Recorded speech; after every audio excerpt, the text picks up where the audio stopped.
Hey everyone, আসসালামু আলাইকুম, welcome to my 30 days 30 weight loss recipe.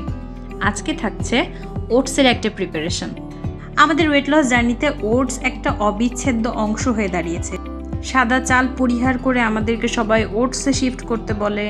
Brown rice, brown আটা, ওট এগুলোতে অভ্যস্ত হতে সবাই বেশি আমাদেরকে ইনসিস্ট করতে থাকে। তো আজকে সেজন্যই নিয়ে আসলাম যে আপনারা কিভাবে ইফতারে আবার সেহেরিতেও এই প্রিপারেশনটা তৈরি করতে পারবেন খুব সহজে। এখানে আমি দুজনের পরিমাণে ওটস নিয়েছি। আমি আমার পরিমাণ মতো নিয়েছি, আপনারা আপনার পরিমাণ মতো নেবেন। খুব বেশি নেওয়ার দরকার নাই, একজনের জন্য হাফ কাপ মতো নিতে পারেন। এরপর আমি এখানে দিয়ে দেব টক দই। আমি টক দই দিয়েছি 3-4 চামচ মতো, এই চামচের। এখন আমি এতে মিশিয়ে নেব 2 চামচ চিয়া সিডস। যেহেতু আমি দুজনের জন্য তৈরি করছি সেজন্য আমি এখানে 2 চামচ চিয়া সিডস দিয়েছি। আপনার যদি একজনের জন্য তৈরি করেন তাহলে 1 চামচ দিবেন, কারণ অতিরিক্ত চিয়া সিডস শরীরের জন্য কখনোই ভালো না। এটা ভালো করে মিশিয়ে নেওয়ার পর আমি দুধ দিয়ে দেব। আগে থেকে জাল করে রাখা কুসুম গরম দুধটা আমি দিয়ে দিলাম।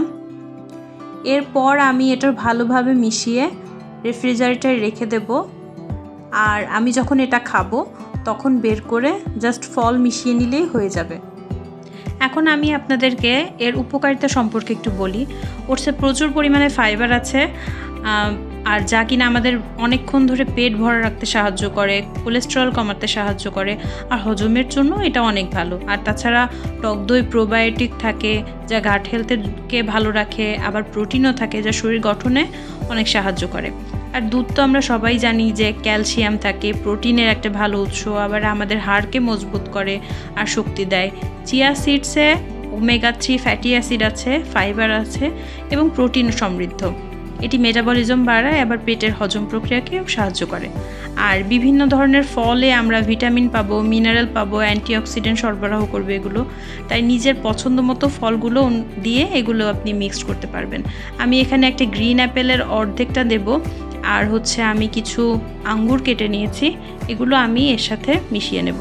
একটা দিক আপনারা খেয়াল রাখবেন, কখনোই আপেলের বীজ কখনোই দিবেন না, কারণ আপেলের বীজে সাইনাইড আছে, সেজন্য এটা আপনার জন্য কখনোই ভালো হবে না। কিন্তু তরমুজ যদি দেন সেক্ষেত্রে আপনি তরমুজের বীজটা ব্যবহার করতে পারেন। তরমুজের বীজ আমাদের শরীরের জন্য ভালো, কিন্তু আপেলের বীজে সাইনাইড থাকে, তাই এটা আপনারা পরিহার করার চেষ্টা করবেন। তো আমি এই যে সুন্দর করে ছোট ছোট করে এগুলো কেটে নিয়েছি। কেটে এখন আমি একটু তরমুজ, একটু গ্রিন অ্যাপেল আর আঙুর ভালোভাবে মিশিয়ে নেব। মিশিয়ে নিয়ে আপনারা যদি চান তাহলে এর সাথে মধু অ্যাড করতে পারেন, আর চাইলে আপনারা কিছু নাটস অ্যাড করতে পারেন। আমি কিছুই অ্যাড করিনি, আমি শুধুমাত্র এই ফলগুলো অ্যাড করলাম। এবার রোজায় দ্রুত ওজন কমাতে এরকম একটা বোল আপনিও তৈরি করে ফেলুন। এটা স্বাস্থ্যকর, ব্যালেন্সড ও নিউট্রিশন প্রোভাইড করবে। Thank you for watching.